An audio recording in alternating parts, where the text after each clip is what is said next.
de los cimientos. Gracias. Estamos hablando de los cimientos de la Nueva Jerusalén, de las piedras preciosísimas que están en ese lugar como una parábola de una lección espiritual para nuestras vidas. Tenemos que aprender que la vida cristiana es más que una vida religiosa de hacer algo, ¿no? No sé, todo el mundo quiere tener un ministerio en las iglesias y quieren hacer algo y ese es su rollo de todo, pero su carácter, su vida, su testimonio dicen otra cosa. Entonces la idea de estar viendo todo esto que estamos viendo es crecer un poquito más en el conocimiento de Dios para poder dar un paso más allá pues de lo que estamos. Y lo único que nos va a traer el poder dar un paso más allá es el poder tener de Dios algo diferente para nuestra vida y la vida de iglesia.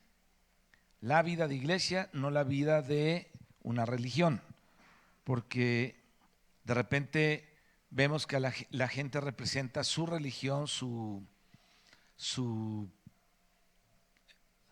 no quiero decir secta, pero que sí son sectas, pero su membresía a la iglesia, ya sea pentecostal o de lo que sea, y entonces representan eso, pero no representan a Dios. Quieren representar algo que no es Dios, un movimiento o una denominación, pero no a Dios.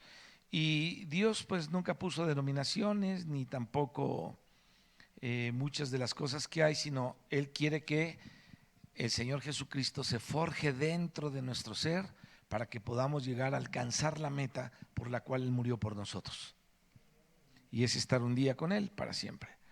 Así es que estamos hablando de la 10ª piedra, el crisopraso.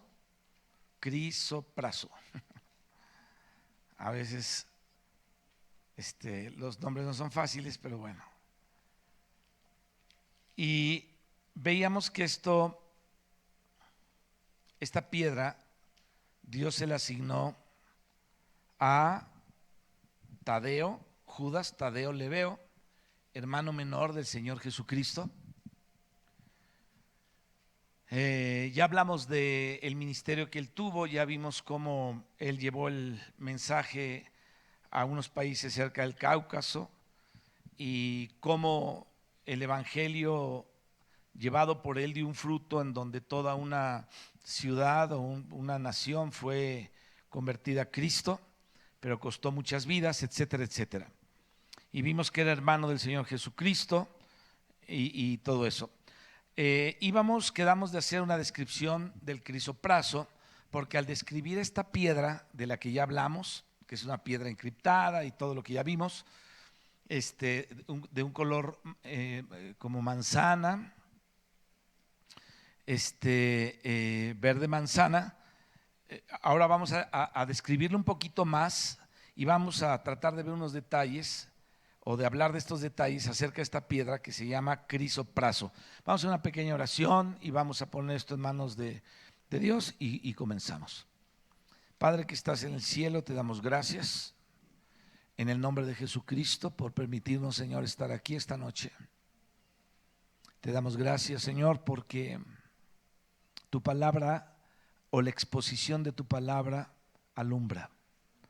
Alúmbranos, Señor, que podamos no solo saberla o conocerla intelectualmente, sino bajar todo esto, Señor, a la vida del Espíritu, de nuestro espíritu con tu espíritu. Te pedimos, Padre, que tomes este tiempo en tus manos, en el nombre de Jesús, y gracias por la sangre de Jesucristo que nos limpia y nos lava de toda cosa que se oponga, de todo pecado, de toda situación negativa que se oponga a ti, Señor. Confiamos en esa redención gloriosa que nos has dado en Cristo Jesús. Amén. Amén. Bien, decíamos que esta piedra es una piedra que pertenece al grupo de las calcedonias, de las cuales ya hemos estado hablando.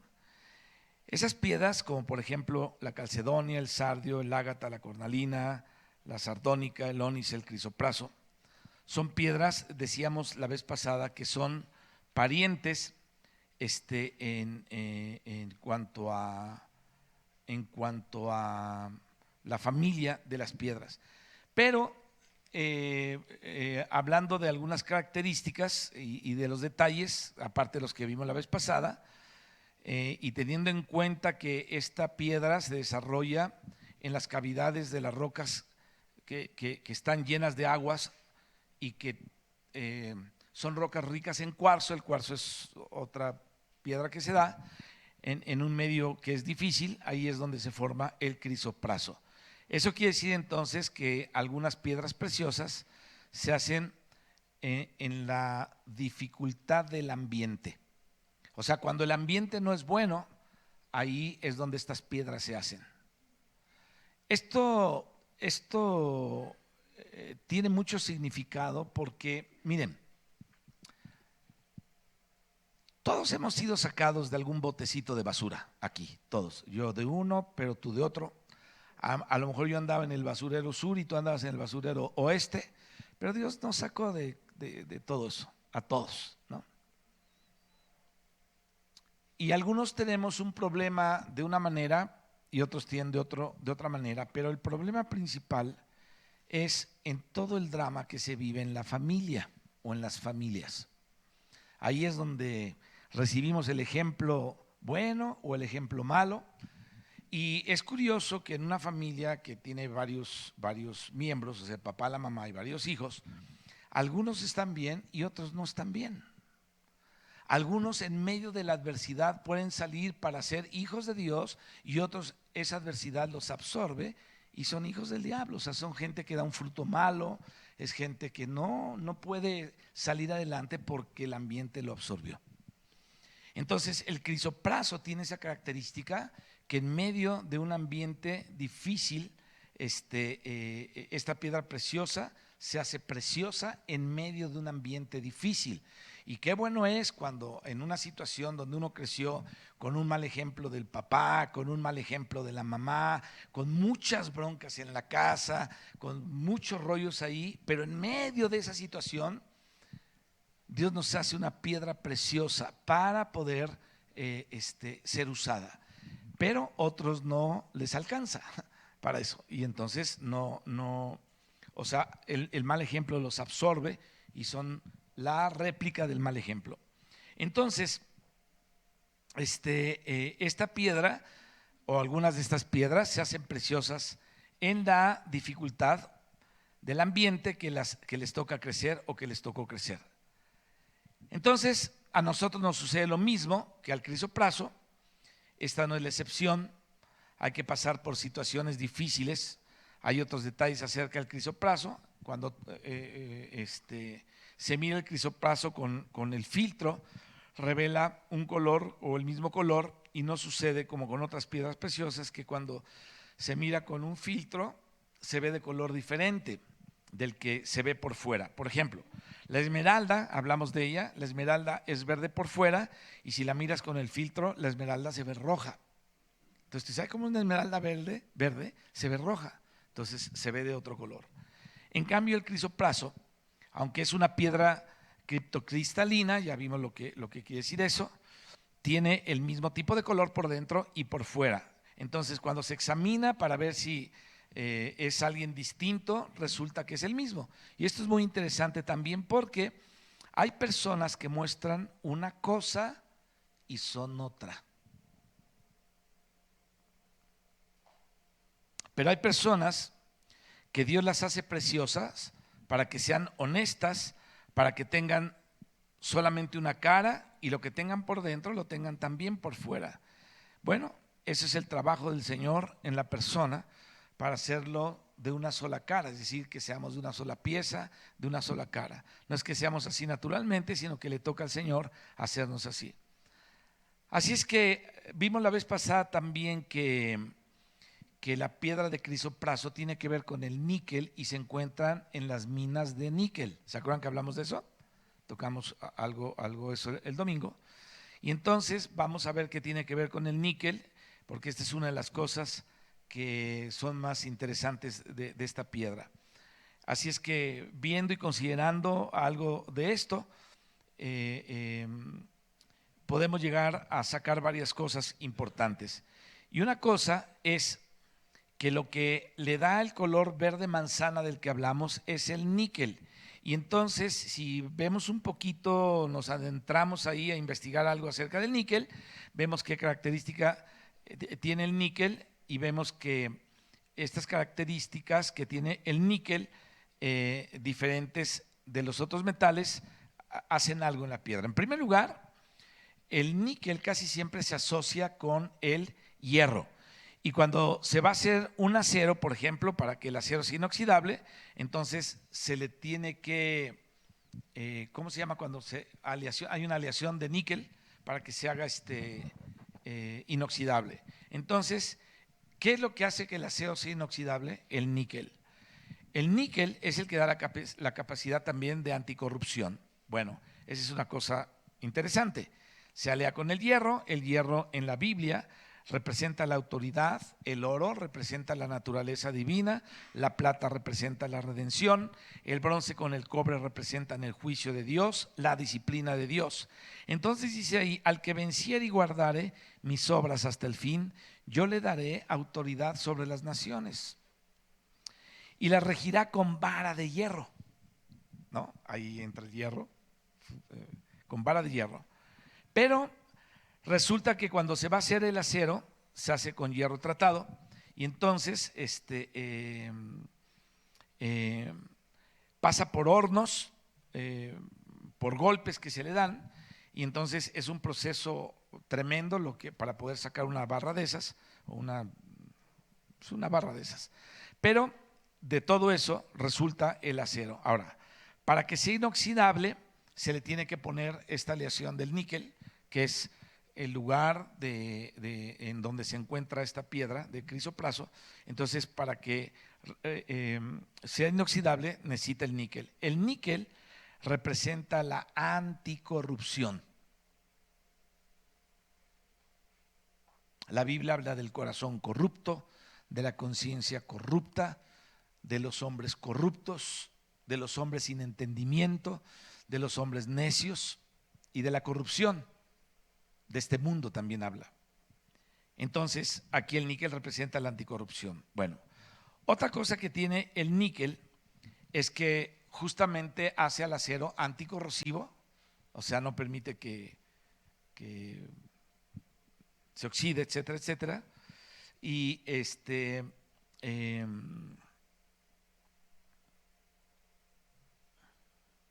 tiene otras características ahí, pero con estas dos características del níquel, cada vez que se asocia con el hierro, el níquel es como algo tenaz, algo que afirma al acero.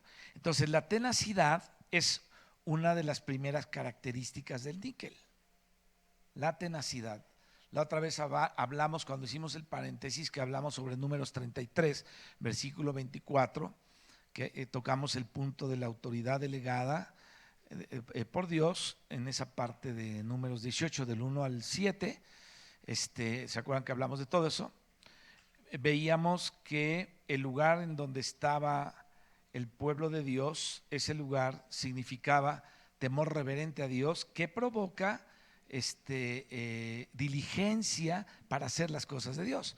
Entonces, aquí hablando del níquel, trae tenacidad, o sea, diligencia, pero tenacidad, que es lo que da una característica interesante. Así es que es una de las primeras características, es decir, no se desanima fácilmente, sino que sigue, continúa, insiste. Y la otra es el magnetismo. Entonces, el níquel tiene la cualidad también magnética y justamente la autoridad necesita tenacidad y también necesita magnetismo. Entonces, el níquel se asocia con el hierro, esa aleación es lo que lo hace incorruptible, lo hace atractivo, lo hace tenaz, insistente. Entonces, esa es una de las características interesantes del crisopraso, porque hoy en día, mis hermanos, la corrupción es tan cínica, la corrupción es tan campante en esta tierra. O sea, la corrupción está a la vuelta de tus ojos. Ahí está la corrupción.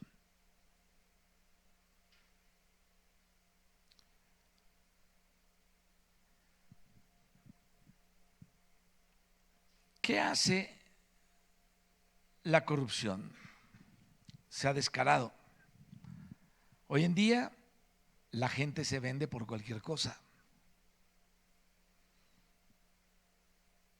Por cualquier cosa. Estás formado en la cola para algo y hay alguien que se acerca y te dice: yo te meto los papeles, los coloco, y obviamente, en fin, y eso es, digamos, a lo mejor cierto trabajo de coyotes, a lo mejor, pero hay otras cosas peores. La gente prefiere quedar mal con Dios y quedarse con un negocio ilícito, con un negocio que no es bueno. Realmente pagar el precio aquí en la tierra y ser fiel a Dios, lo anticorrosivo, es una de las características que podríamos decir que es supremamente buena. Y eso es justamente por causa del níquel que se encuentra en el crisopraso. Y entonces, se encuentra entre las minas del níquel y lo habíamos visto en serpentinas. No está hablando de algo muy positivo al asociar el níquel con el otro cadmio, una aleación anticorrosiva muy útil, necesaria para, eso lo utilizan para la navegación aérea. Vayamos un poquito al ministerio de Tadeo y la profecía sobre Neftalí. Ya hablamos de estas características del crisopraso con la aleación de níquel. Ahora vamos a hablar de el ministerio de Tadeo, pero con referencia a la profecía sobre Neftalí, porque a Judas Tadeo Leveo le toca juzgar la tribu de Neftalí. Bueno, entonces, otro detalle interesante que tenemos que ver, ya hablando de Tadeo tiene que ver mucho con el níquel y tiene que ver mucho con la profecía que Jacob le dio a Neftalí. Neftalí era uno de los hijos de Jacob y Jacob les profetizó a todos ellos y entonces a esta tribu le profetizó.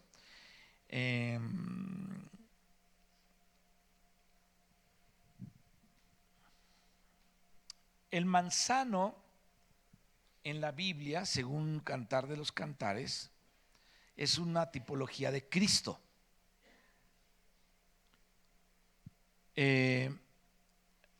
Acuérdense que el crisopraso tiene un color manzana, ¿no? Que nos podría recordar un poquito la manzana en el Cantar de los Cantares como figura del Señor Jesucristo, cuando la novia le dice: bajo la sombra del deseado, hablando del manzano, me senté y su fruto fue dulce a mi paladar. Entonces, el manzano es Cristo. Esta piedra tiene un color verde manzana o manzano. Entonces, las manzanas son los frutos, obviamente, del manzano, y la manzana representa el fruto de Cristo, un verde manzana, es decir, vida, quiere decir fruto. El apóstol Tadeo fue uno de los apóstoles más fructíferos. Yo quiero que pensemos un poquito en nuestra vida cristiana. Piensa qué fruto has dado desde que te convertiste a Cristo.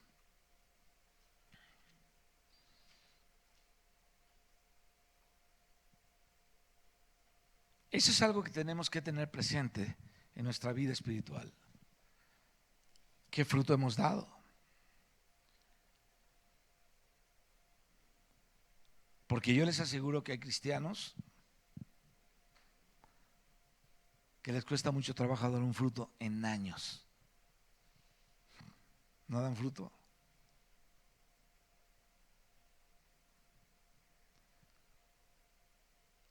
Ahora, cuando el Señor nos llame a nosotros a cuentas, Él va a buscar, cuando Dios nuestro Padre nos llame a cuentas, lo que Dios va a buscar en nosotros es un fruto de Cristo. Es decir, cuánto de Cristo fue formado en nosotros y cómo se expresó ese fruto. Ahora, el fruto de Cristo no lo podemos nosotros inventar. O sea, no por querer dar un fruto voy a inventar algo. ¿Me explico? Que el Señor me dijo, que así dice el Señor, o rollos de los que llegan a pasar en muchos grupos cristianos o entre el cristianismo. No podemos inventarlo.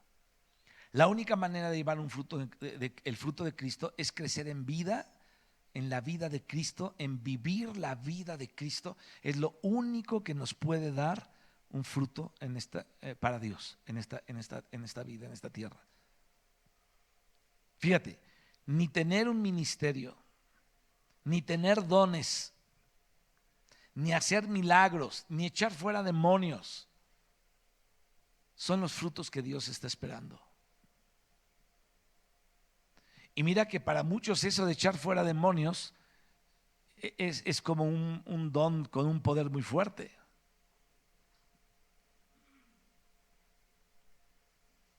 Porque muchas veces la presencia de Cristo, podríamos pensar, hace que los demonios huyan o que los demonios se manifiesten para echarlos fuera. Hace unos años me invitaron a predicar a una iglesia, a un grupo en un salón de fiestas en Ciudad Satélite.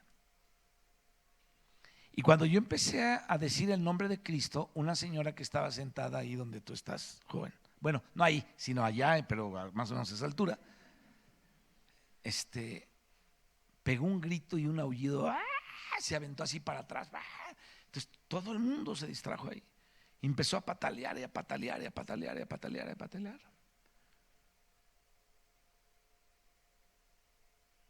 Y eso me ha pasado como 2 o 3 veces en diferentes grupos. Pero es interesante porque lo primero que piensa la gente es lo que pensó con el Señor Jesucristo, ¿no? ¿Quién es este que tiene poder hasta para echar fuera demonios? ¿No? O sea, Jesucristo un día estaba hablando en la sinagoga, o estaba ahí en la sinagoga, y ahí se reunía uno en la sinagoga que estaba más endiablado que el diablo. Y cuando ve al Señor Jesús, corre y le dice, ¡ah! ¿Qué tienes contra nosotros? Sabemos quién eres, el Santo de Dios. Ellos lo conocían. Bueno, Cristo es Cristo. Y por Él, en el poder del Espíritu Santo, los demonios salen. Pero nosotros somos nosotros y debemos tener mucho cuidado de que los dones o alguna situación que pase en nuestra vida, dejemos de pensar que es un logro nuestro o porque somos la gran cosa, porque un día aquellos que echaban demonios, el Señor les va a decir, yo no los conozco. Entonces, eso nos tiene que poner a pensar que el hecho de echar fuera demonios con poder y que la gente diga, oh, qué poder, es que ese hermano trae una palabra de poder, porque cuando el poder, la unción de Dios está ahí, la gente llega a pensar muchas cosas, ¿no? Pero nosotros no nos debemos dejar llevar por lo que la gente diga, porque no hay nada más importante que ser aprobados por Dios, eches o no eches demonios afuera. No hay nada más importante que eso. Sentirte una persona aprobada por Dios, una persona que Dios aprueba, es lo más excelente que un cristiano puede experimentar. Más que predicar la palabra, que tocar un instrumento, que cantar las alabanzas, que ser encargado de esto o del otro, tenemos que pensar en que necesitamos ser aprobados por Dios. Eso es lo más importante. ¿Por qué? Porque Cristo, nuestro manzano, a la sombra del cual estamos, es el que nos libra de corrupción y el que lleva fruto en nuestra vida. Entonces, una cosa es el fruto que el Señor vaya a dar en nosotros, y otra cosa es el fruto que nosotros intentamos querer dar y que pensamos que somos muy fructíferos. ¿Sí captaron esto o no? Ok. Por eso te digo que Judas Tadeo Lebeo fue uno de los apóstoles más fructíferos. Él era el 10º en la lista, no era el primero era Pedro, el segundo era Jacobo, y por ahí aparecen Juan y luego los otros, Bartolomé y toda la lista que ya dimos de 9 atrás, pero este era el 10º en la lista. Pero cuando tú ves la obra de este 10º apóstol, fue una obra y un recorrido tremendo. O sea, él no solamente la obra donde él estaba, sino él hizo un recorrido guiado por el Espíritu de Dios. Obviamente él no se guió solo, guiado por el Espíritu de Dios para llevar el Evangelio hasta las regiones allá del Cáucaso, por allá, cerca de Rusia y todos esos lugares. Este hombre llevó el Evangelio para allá. Y luego bajó otra vez, se le unieron los otros, Bartolomé, y ya vimos varias cosas que pasaron ahí. Pero bueno, entonces él fue un apóstol que realmente tuvo fruto. Y antes de pasar al fruto de Tadeo, que está en crisopraso, en esa piedra, y el crisopraso representa todas estas cosas, y el color verde manzana representa una vida fructífera. Bueno, vamos a la profecía de Neftalí, que es lo que estamos viendo, que es la tribu que le corresponde precisamente a Tadeo. Vamos a ver qué dice la Escritura en Génesis acerca de esta tribu. Así es que vamos a Génesis 49, por favor.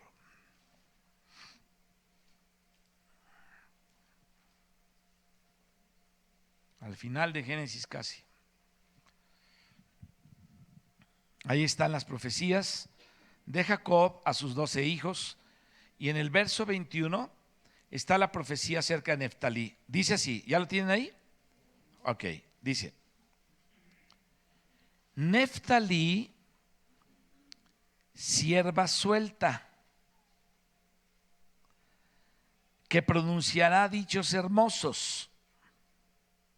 Acuérdense que cada tribu llevaba una bandera. La bandera de Neftalí es roja, que habla de la redención o de redención, de reconciliación, y habla también de evangelización. Sierva suelta es que no está encadenada, sino que salta por los montes, se mueve de aquí para allá. Eso es ser fructífero. O sea, cuando el Espíritu de Dios te mueve aquí, te mueve allá, y tú estás dispuesto, porque el Señor, si tú no estás tan dispuesto, bueno, le estorbas a Dios en su obra. Pero si estás dispuesto, puede ser que Dios te mueva, y entonces se mueven de aquí para allá. Es decir, que evangeliza, se mueve y trabaja. Eso quiere decir sierva suelta que evangeliza. Y luego dice dichos hermosos.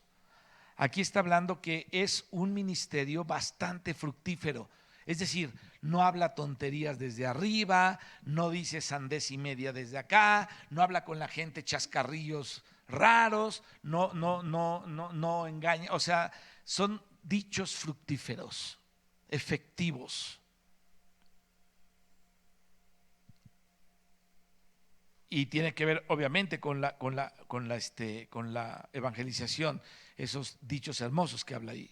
Así es que es un ministerio muy fructífero, y el color verde manzana nos habla justamente de lo mismo. Bueno, aquí hay una correspondencia entre la sierva suelta y el color verde manzana del crisopraso, y con el ministerio de Tadeo.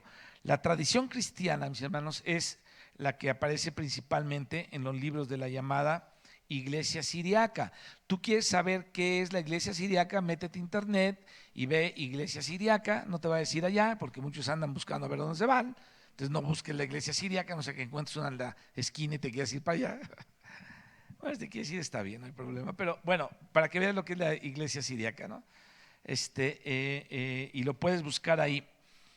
Siriaca con S, no lo vas a buscar con C porque no lo vas a encontrar. Es decir, los que hablan el arameo y el siriaco, porque ahí fue donde él evangelizó, primeramente con los apóstoles de Judea. Así es que él llevó todo este ministerio. Hablemos un poquito de una historia del apóstol Tadeo. Fíjate, cuando el Señor Jesucristo estaba a punto de morir, un rey de Edesa llamado Abgaro solicitó a Jesús.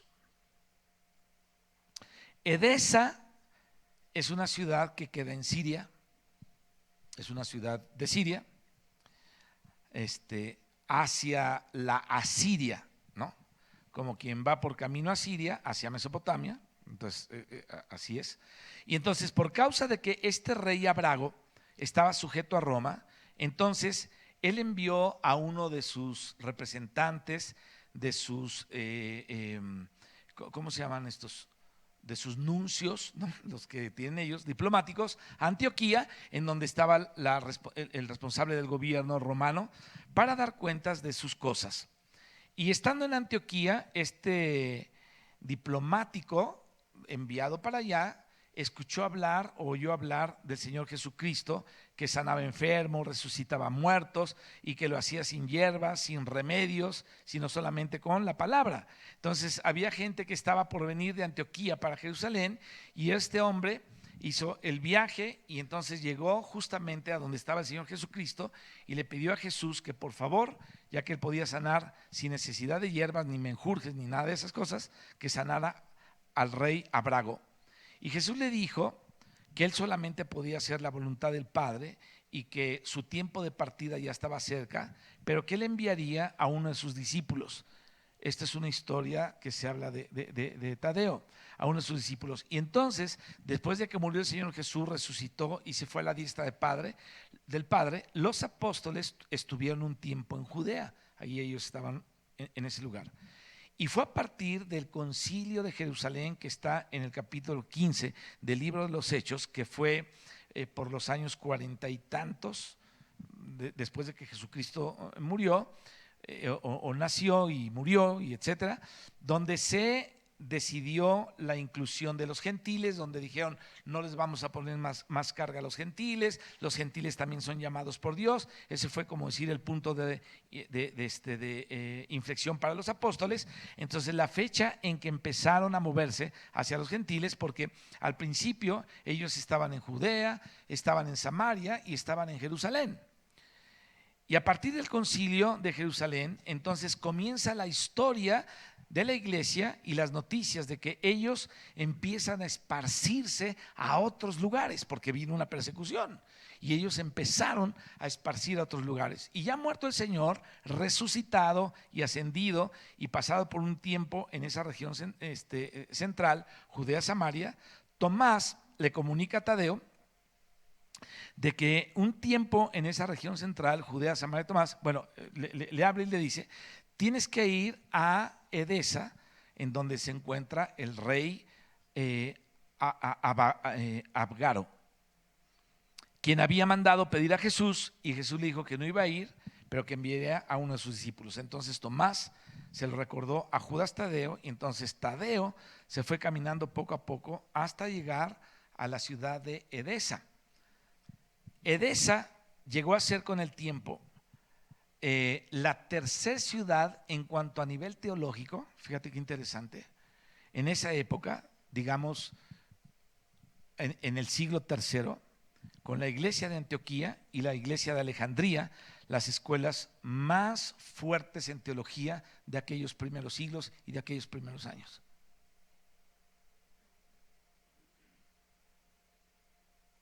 La que competía con ellas y era de las iglesias siriacas era Edesa. Entonces, el trabajo de Tadeo fue muy fructífero en la ciudad de Edesa. Él fue y trabajó ahí, llevó a cabo evangelizar a la gente, y entonces él hizo todo eso.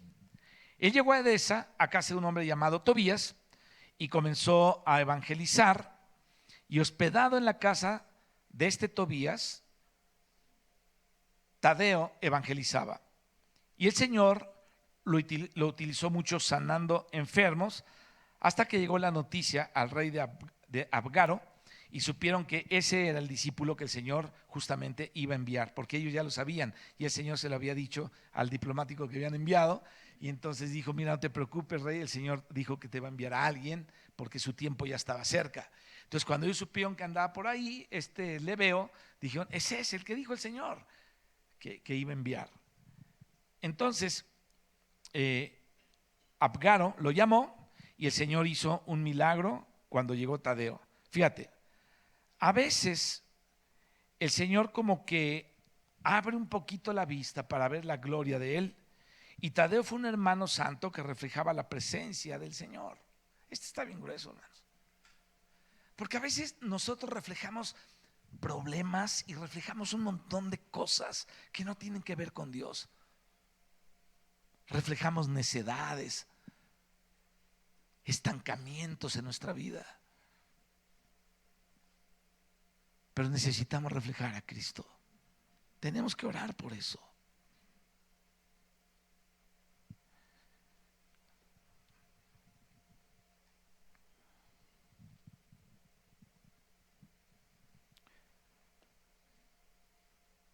Dice esta historia que tan pronto lo vio,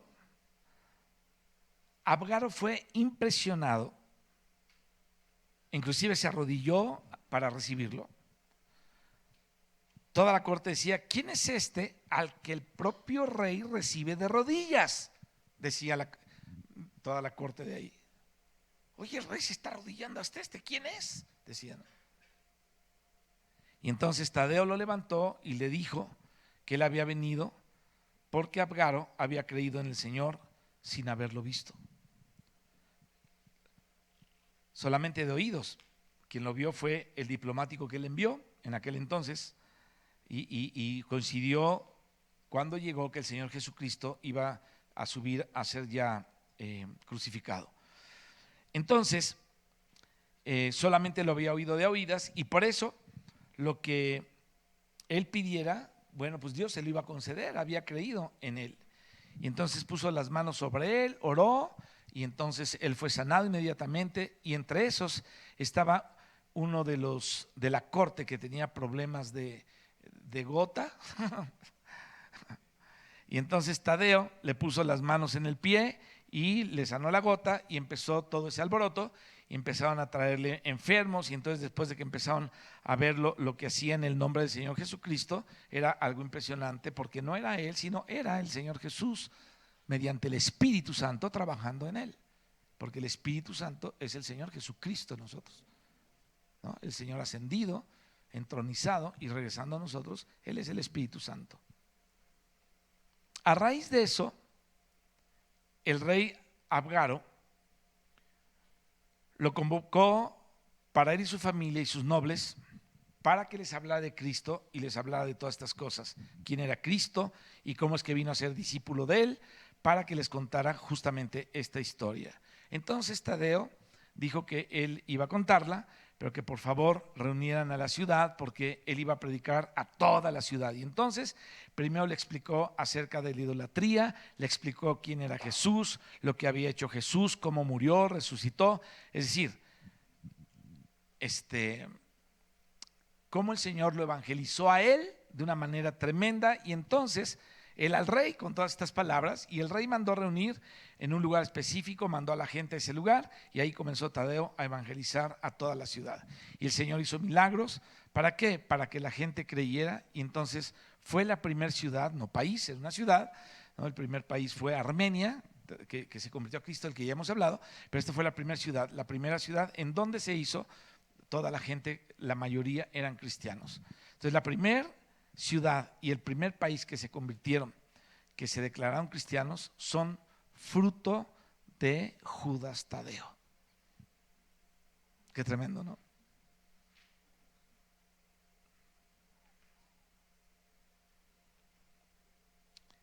Él se quedó un buen tiempo en Edesa.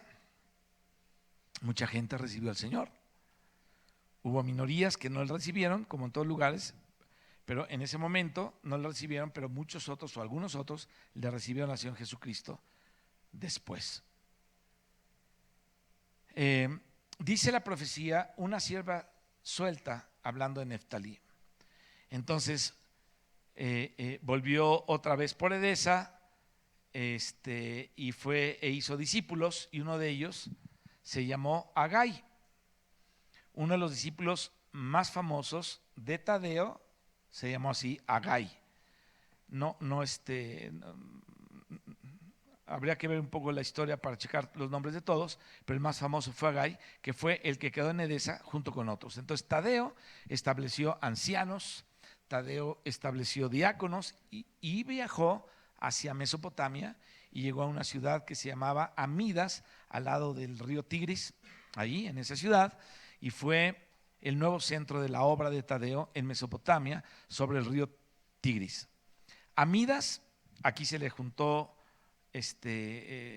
Simón el Celote, que regresaba de Britania y estuvo evangelizando Mesopotamia, lo que hoy es Irak, y también el norte de Persia, lo que hoy es Irán. Él evangelizó desde Judea, Samaria, Fenicia, Siria, Mesopotamia, lo que hoy es Irak, Irán y los países de lo que hoy es Armenia, Azerbaiyán y el Cáucaso, que es de lo que hablamos ayer. Bueno, todo eso lo hizo Tadeo.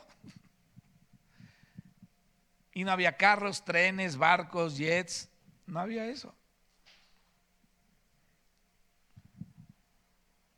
Como dice, sierva suelta.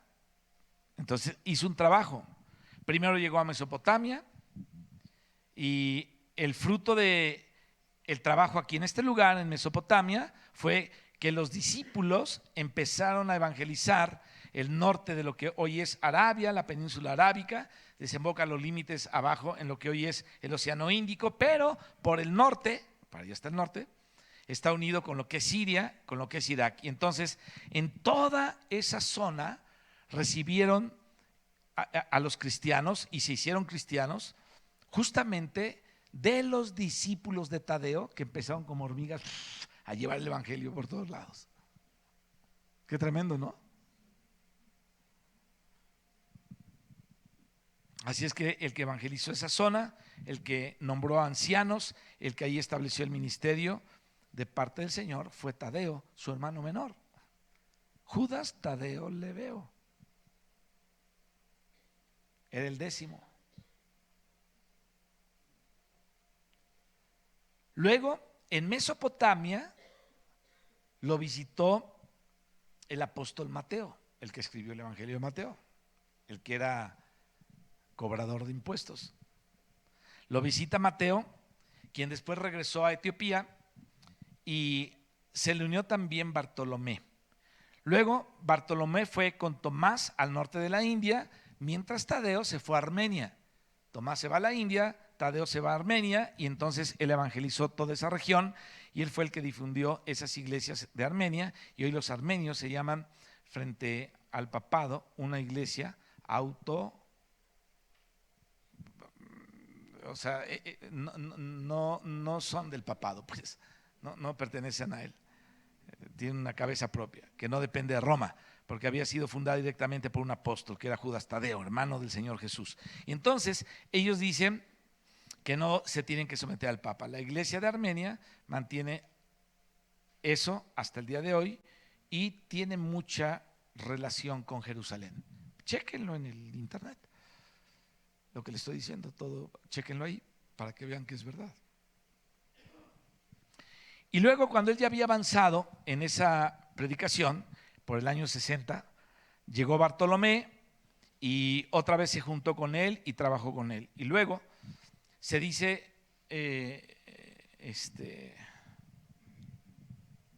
que por instigación de uno que se llamaba Severus Malvadus, no, nada más Severus,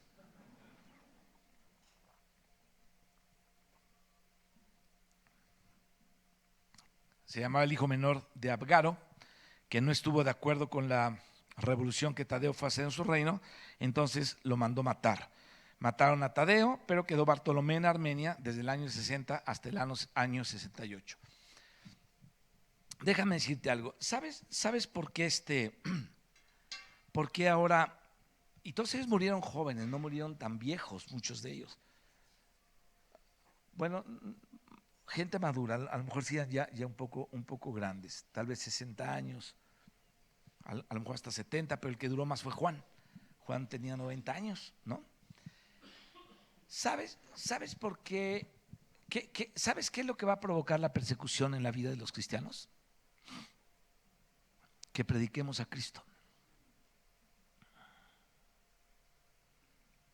Entonces va a tener que llegar un momento en que el Espíritu de Dios va a mover a sus hijos a evangelizar. Y ¿Qué vamos a hacer cuando nos paremos frente a un grupo que creen en el matrimonio igualitario, que no creen en Dios o creen en su propio Dios, y que tú les tengas que decir que ellos están en un error? Nomás que les toques ese punto, es como si le echaras sal a un baboso o a una babosa. Les tocas el punto más delicado. Dios no aprueba el matrimonio igualitario.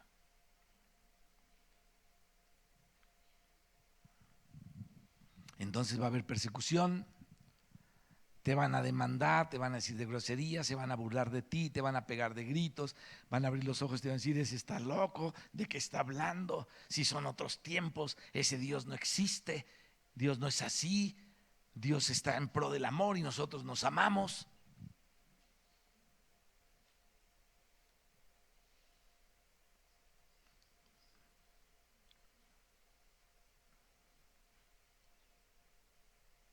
Y entonces va a venir persecución. Ellos predicaban así, en un mundo lleno de idolatría. Fíjate lo que estaban enfrentando. Fíjate, este hombre, Severus, su padre fue sanado, toda una ciudad se convirtió en bien, pero Satanás lo instigó y fue el que lo mandó matar al hijo del que había sido sanado. Qué tremendo, ¿no? Imagínate que tú llegas a compartir a un lugar donde creen en los brujos, donde creen en los chamanes, y Dios te manda ahí a esa parte de Oaxaca. Hace muchos años yo fui con Pedro y fui con mi hijo Samuel, el mayor. Fuimos a Huautla de Jiménez, ¿te acuerdas, Pedro? Yo compartí allá y traducían al mazateco. Y estuvimos ahí, ¿cuántos días estuvimos? 2 o 3, ¿no? Un fin de semana creo estuvimos. Lejísimos, yo nunca supe ni por dónde es, ya no me acuerdo por dónde es. Nos fuimos hasta allá a compartir. Y no sé si te acuerdas, Pedro, que nos invitaron a comer a la hacienda de un señor grande que tenía hijos, que una bruja los había maldecido, se le habían muerto todos y le quedaba uno. ¿Te acuerdas? Que no se iba a comer mole, por cierto. Tenían cafetales ahí. Y estaban vestidos como con calzones de manta y vivían, hagan de cuenta, en el año 1700 y pico. Así vive esa gente allá. Es donde era María Sabina, la que vendía los hongos, donde todo el mundo en el tiempo de la jipiada iban allá a comer hongos y a irse a conocer los infiernos y a los demonios en los viajes que hacían de alucinógenos con sus hongos que les preparaba la bruja esta. Era ese lugar, un lugar de mucha opresión, un pueblito incrustado en una serranía así, extrañísimo. A mí me costó mucho trabajo en mi espíritu estar ahí. Pobre Pedro y pobre Samuel tuvieron que soportar mi mal humor. Estuve de malas casi todo el tiempo. No sé por qué me puse de malas ahí. Es un lugar muy opresivo, muy opresivo. Entonces, imagínate cuando tú vas a un lugar así, en donde creen en la brujería, donde creen en esto, en lo otro, y tú estás predicando de Cristo.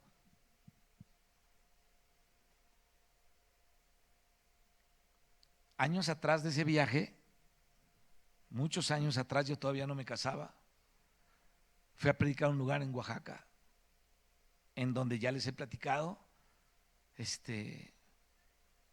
la hermana que nos recibió, los hermanos que nos recibieron en ese poblado, nos dijeron: hermano, es muy peligroso que vengan, y pues nosotros pues ya estamos ahí, ya que hacíamos, ¿no?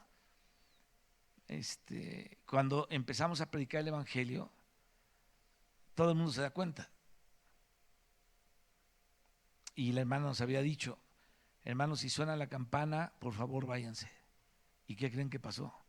Que empiezan a sonar la campana, como a los 20 minutos que yo estaba predicando. Tan, tan, tan. Dice: hermano, con calmita sálganse, ahorita es tiempo. Dije: pues ¿qué va a pasar aquí? ¿No? Ahorita es tiempo. Ya nos subimos a los carros. En esa ocasión me acompañaron como 6 gentes o 8, ya no me acuerdo cuántos íbamos. En Oaxaca, fue en Oaxaca eso. Y nos fuimos, ya iban por nosotros, a machete limpio. Entonces la Biblia dice: si ves es una ciudad, huye a la otra. Entonces que nos vamos corriendo, huimos por nuestra vida. Pero fíjate, cuando tú vas a aplicar el evangelio donde hay idolatría, donde hay otras ideas, donde la gente es incluso adoradora del diablo, pues te expones a morirte, a que te maten por el evangelio.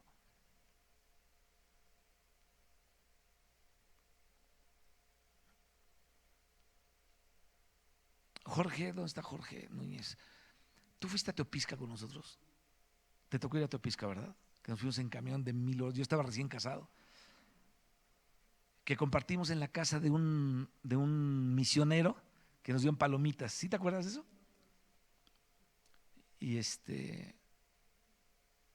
entramos en una iglesia, nos abrió una iglesia presbiteriana de que tenía ya muchos años que la habían hecho, pero la cerraron porque el pastor se agarró a machetazos con uno y creo que lo mató o algo pasó así, si no más me acuerdo.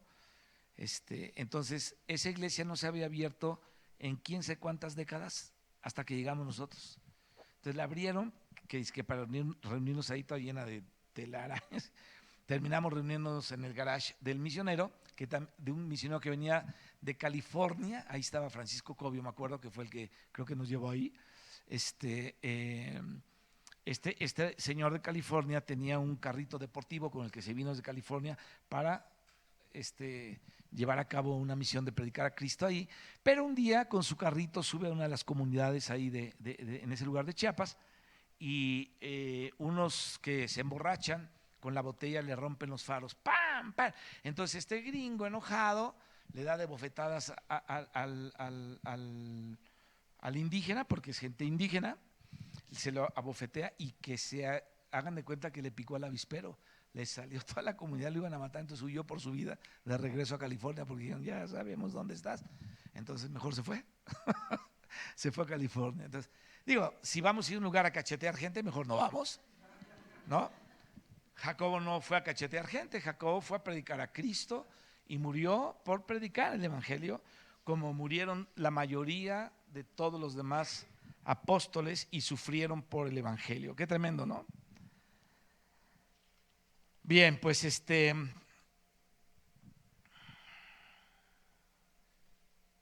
¿qué horas son? 9:15, me quedan 15 minutos.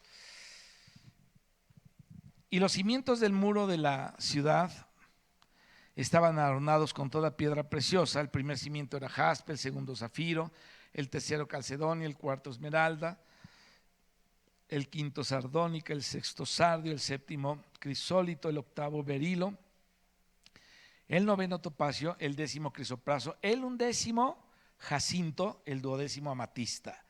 El undécimo cimiento del muro de la ciudad de Dios era el jacinto.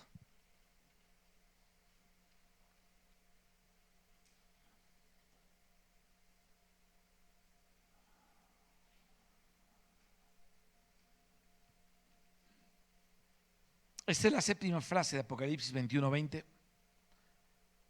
El undécimo jacinto, así dice. El undécimo cimiento del muro de la Nueva Jerusalén es esta piedra preciosa que se llama hasta el día de hoy jacinto. Ahora, en esa piedra está escrito el nombre del undécimo de los 12 apóstoles del Cordero, el cual es el apóstol Simón el Celote. Ese es el número 11. Y aquí hay mucho que vamos a aprender también de esta obra del Señor en este siervo de Él.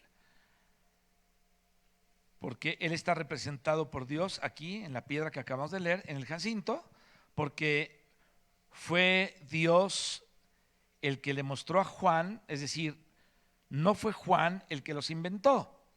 Esto no es algo que fue originado por Juan. Cuando él vio las piedras preciosas y cuando vio las diferentes piedras y las características de las piedras, era Dios mostrándole lo que Dios había hecho. Así es que es algo que Dios hizo y no fue Juan quien lo inventó. Él se lo mostró a Juan. Y aquí no es el hombre, mis hermanos, el que pone los nombres, es Dios el que escoge las piedras y es Dios el que coloca los nombres que Él sabe sobre cada piedra. A uno le llamó jaspe, a otro le llamó zafiro, a otro le llamó esmeralda, a otro le llamó ágata, a otro le llamó bla bla bla, así. hasta que llegamos aquí al jacinto.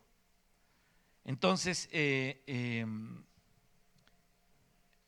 según la lista de los apóstoles, el número 11 es Simón el Celote y corresponde a esta piedra, la piedra de jacinto. ¿Cuál es la tribu que tiene que juzgar Simón el Celote? Es la tribu de Gad.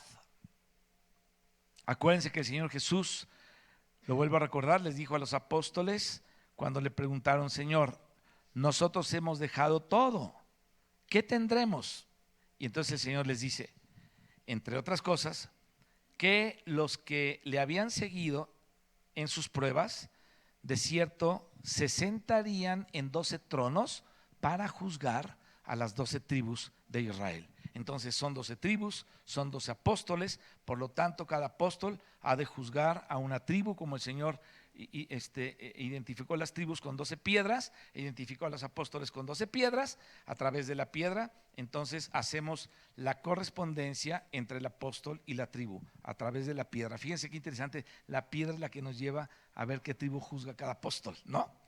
Entonces la piedra que aquí se llama jacinto, en el idioma hebreo es leshema, con HSH, leshema, es la piedra que se traduce jacinto. Voy a hacer una aclaración de algo acá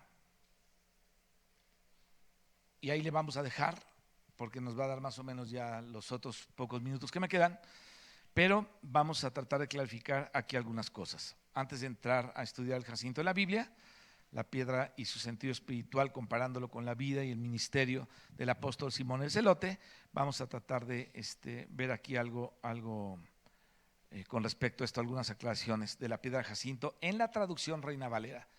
Acuérdate que los traductores no es como el Espíritu Santo dictó la escritura, o sea, ellos en el siglo XII, en el siglo XIII, ellos dividieron los capítulos en versículos y la Biblia en capítulos, pero no está bien hecha en el sentido de que rompen de repente. ¿Se acuerdan cuando hablamos de las perícopas? Ok, entonces la Biblia no está por perícopas, sino cortan de repente a la mitad de una perícopa y no continúa la idea. Entonces uno cuando lee por capítulos podemos perder la idea de todo lo que nos quiere decir el texto, porque una perícopa puede ocupar capítulo y medio o 2 capítulos o 10 capítulos, como es en Ezequiel, 8 capítulos seguidos, que es toda una perícopa que habla de lo mismo. Para entenderla tenemos que leerla toda junta y poder entenderla. Si la paramos en un capítulo nos vamos a contrariar, vamos a dejarla mochada. Entonces, una de las aclaraciones que quiero que veamos de la piedra jacinto en la traducción Valera 60, que es la que estamos usando acá por lo regular. Entonces, si vamos a la concordancia a buscar esta palabra jacinto, vamos a darnos cuenta que hay otros versículos en los que aparece esta palabra jacinto, pero cuando vas a confirmarlo con el idioma griego, con el idioma hebreo, en el griego del Nuevo y del hebreo del Antiguo Testamento, entonces lo que podemos darnos cuenta ahí que esta traducción no fue tan exacta, la palabra jacinto. Entonces los hermanos que quieran estudiar esta parte del jacinto basándose solamente en la Reina Valera, se pueden cometer errores por causa de en donde aparece jacinto realmente son otras piedras y no el jacinto, y donde aparece otras es el jacinto. Entonces vamos a hacer esta aclaración, es importante, si lo puedes apuntar en tu Biblia como una aclaración, te va a ayudar. Digo, no creo que te metas a estudiar esto, habrá uno que otro que sí, pero si lo haces, ahí te va la aclaración, es importante que la veamos. Vamos al libro de Esther, por favor, capítulo 1, versículo 6. Voy a abrir una paletita porque traigo la garganta seca y es de miel, entonces necesito la miel tantito acá. Ok, si me han chupado la paleta, discúlpeme. ¿Ya lo tienen?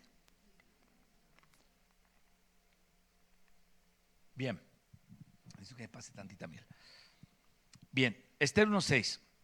Aquí la Reina Valera tradujo Jacinto y aquí está hablando de aquella fiesta, gran fiesta que hizo el rey Asuero, aquel banquete del que dice, en el tercer año de su reinado, y está escribiendo todo, o describiendo pues, todo el lujo de aquel banquete. En el versículo 6 dice, el pabellón era blanco, verde y azul, teniendo sobre cuerdas de lino y púrpura de anillos de plata y columnas de mármol, los reclinatorios de oro y de plata, sobre losado de pórfido y de mármol y de alabastro y de jacinto, dice ahí.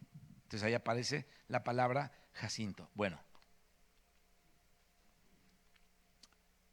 si vemos esta palabra jacinto en la traducción de las piedras preciosas en Éxodo 28, aquí aparecen las 12 piedras en el pectoral del sumo sacerdote, como ya lo hemos visto y lo hemos considerado en Éxodo 28:19, y dice, la tercera hilera, un jacinto, una ágata, o sea, una calcedonia, y una amatista. Las palabras son leshem para jacinto, shebu para calcedonia o ágata, que es una variedad de calcedonia, y ejalam o ejalama para amatista. Entonces, la palabra leshem en Éxodo 28:19 fue traducida para la palabra jacinto, pero la palabra de Esther, donde se traduce jacinto, no es la palabra leshem. La palabra hebrea ahí es soharet. Soham quiere decir sardónica u ónice. Soharot quiere decir mármol ónice. Entonces, Esther 1:6 en la Reina Valera tradujo jacinto. Realmente el hebreo no dice leshema, dice soharet. Entonces, el soham quiere decir ónice o sardónica, y con la terminación, según los estudiosos de esto, soharet quiere decir mármol ónice. Entonces, cuando estudiamos la sardónica, vimos que hay una especie de mármol ónice, de eso lo hablamos, y esa es la palabra real que aparece en hebreo en Esther 1:6. Entonces, por favor, ahí donde dice jacinto, no es real jacinto, sino mármol ónice en Esther. ¿Cómo dice?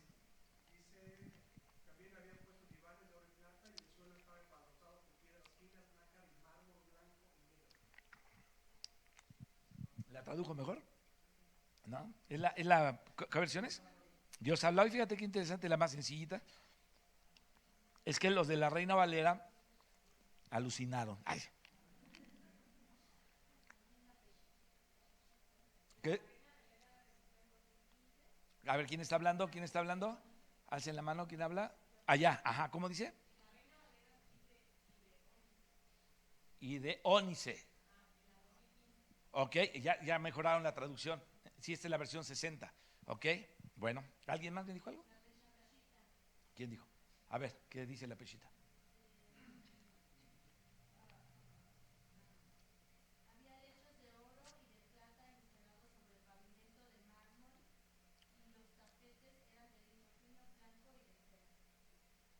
Entonces, más bien esa dice otra cosa, ¿no? Mármol, habla el mármol. Ok. Bueno, entonces, ahí donde dice jacinto, no es jacinto, sino mármol, ¿no? En realidad, mármol ónice, soharet es la palabra. ¿Para qué decimos esto? Para que si alguien quiere estudiar esto, pues no se confunda y vea que hay otra palabra ahí que no es, etcétera, etcétera. Vamos también al libro de Cantar de los Cantares 5:14. Ahí es precioso lo que dice ahí, es algo bien, pues, el poema de amor. Lástima que le pusieron la piedra equivocada en la traducción. A veces sin mala intención, seguramente traducieron inconscientemente, porque son 3 palabras diferentes y las 3 se tradujeron jacinto, pero realmente no son jacinto leshem. Acuérdate que la palabra jacinto original es leshem, que es la que habla Apocalipsis, la que tiene que ver con la palabra de Éxodo, del jacinto, es leshem, pero aquí no es la palabra jacinto leshem. Soharet no es jacinto, sino es mármol ónice. Y aquí donde habla del Señor Jesucristo, habla de las manos de la acción del Señor, de la diligencia del Señor, y dice, sus manos como anillos de oro, estamos en Cantar de los Cantares, engastado de jacintos. Aquí la Reina Valera tradujo la del 60, jacinto, pero realmente la palabra no es leshem en hebreo, sino tarshish, o sea, crisólito. En Cantares debe traducirse no jacinto, sino crisólito. El crisólito nos habla de la diligencia del Señor formado en su pueblo. Y aquí aparecen las manos del Señor engastadas de crisólito, mostrando que no hay manos obviamente más diligentes que las manos del Señor Jesucristo. Entonces no es jacinto, es crisólito. Entonces cuando dice aquí sus manos como anillos de oro engastadas en crisólito, tarshish, su cuerpo como claro marfil cubierto de zafiros. Entonces las manos del Señor aparecen asociadas con la piedra crisólito, que es la piedra que tiene que ver con la diligencia, con el trabajo eficaz. Y justamente las manos del Señor, mis hermanos, son las que nos hablan del trabajo eficaz para Dios, de la eficacia del trabajo, ¿no? Que es lo que hizo el Señor Jesucristo, y de esa diligencia para hacerlo. Entonces la traducción correcta en Cantar es crisólito, porque la palabra hebrea es tarshish. Entonces damos cuenta de que leshem, soharet y tarshish son tres palabras diferentes. Leshem, jacinto; soharet, mármol; y ónice; y tarshish, crisólito. Bueno, ya hablamos de la sardónica, que habla del ónice y del crisólito. Nos vamos a concentrar ahí entonces en el jacinto. Termino con esto. Vamos a Apocalipsis y vamos a hacer una pequeña mención y después volvemos a otros detalles, pero vamos a estar tratando de clarificar un poco más la palabra. Ahora, es importante que veamos estas palabras porque fíjate, esa es la diferencia de estudiar algo un poquito más a fondo o de leerlo nada más así sin encontrar ningún sentido, ¿no? Entonces, cuando tenemos acceso a diccionarios, cuando tenemos acceso a otras traducciones, cuando tenemos acceso a algunas opiniones de gente más estudiada que nosotros, nos damos cuenta que podemos sacar los tesoros de la Escritura para poder comprenderla mejor. Entonces, en Apocalipsis 9:17 también tenemos que hacer otra pequeña corrección porque aquí no aparece la traducción, o en la traducción Reina Valera 60, jacinto, pero sí aparece jacinto en el idioma griego original. Entonces aquí es donde dice zafiro, en el 9:17 tenemos que poner jacinto, y dice así: vi en visión los caballos y sus jinetes, los cuales tenían coraza de fuego, de jacinto y de azufre, pero no es jacinto. Ahí la palabra es yaquintos, que quiere decir jacinto. En cambio la palabra Sapphirus es la palabra zafiro en el original griego, entonces ahí no dice zafiro, sino dice jacinto, y entonces la verdadera traducción aquí en el verso 17 es jacinto, de Apocalipsis 9:17.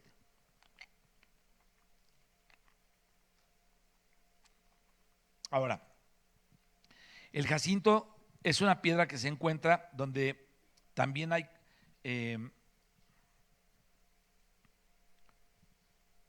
zafiros y rubíes. Entonces quizás como se encuentra entre los zafiros, le pusieron como si fuera también zafiro, pero la palabra correcta, exacta en el griego es jacinto. El zafiro tiene una composición diferente a la composición del jacinto, por eso es que es importante distinguirlas, y otras características totalmente diferentes y otro color. Es como si dijeran, todos los hermanos de Iztapalapa son iguales. No somos iguales. O sea, no somos iguales porque no todos somos esmeralda, ni todos somos rubí, sino a lo mejor algunos tenemos algo más de otra cosa, otros no tenemos nada de otra, ¿no? Entonces no podemos ser iguales. Lo mismo aquí, entonces no es lo mismo el jacinto que el zafiro. Son dos cosas diferentes.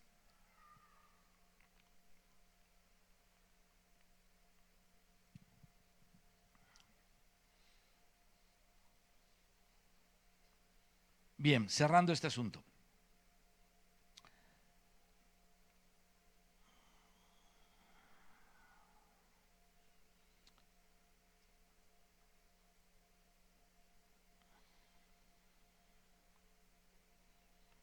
Vamos a hablar más adelante, obviamente, de Simón el Celote. Lástima que no tenemos aquí el proyector para ver esto, pero a ver si para el siguiente vez ya está. Simón Celote, y vamos a hablar algunas otras cosas de él. Luego vamos a hablar del Jacinto y cómo es que corresponde una cosa a la otra. El Jacinto a Simón el Celote. Ahora,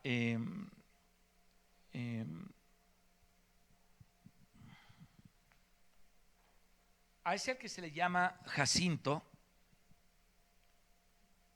es la piedra que corresponde a este apóstol, el undécimo, Simón el Celote, que corresponde también al mes undécimo, al mes 11 de Dios, de la elíptica de Dios, de los meses de la estación de Dios, que es el mes de Shevat. Y corresponde a la segunda quincena de enero. Fíjense, estamos en ese mes, ahorita, en el Shevat de Dios.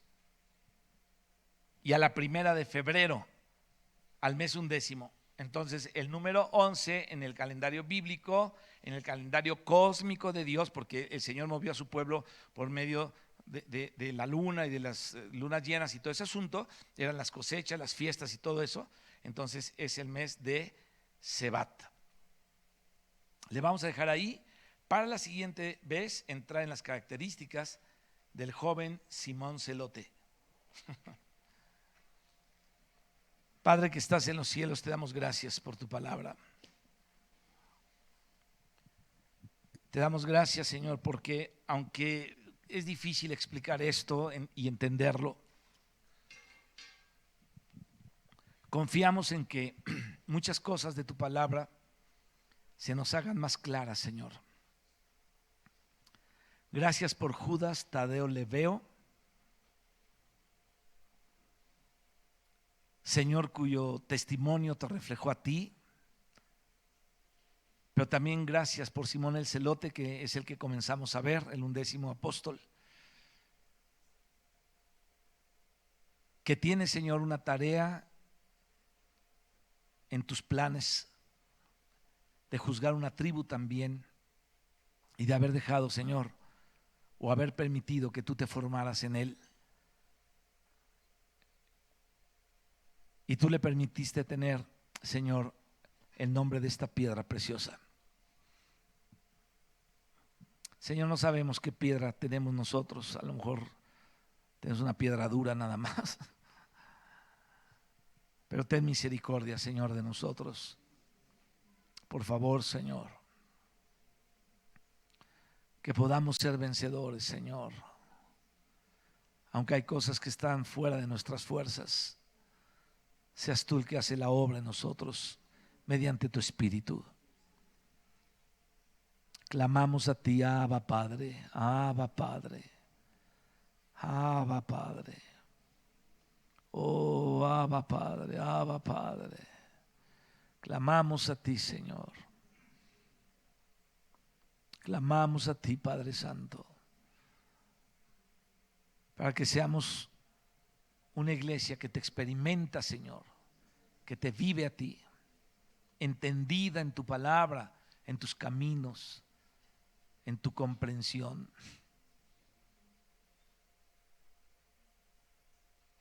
Señor, me acuerdo de las palabras que Pablo le decía a Timoteo,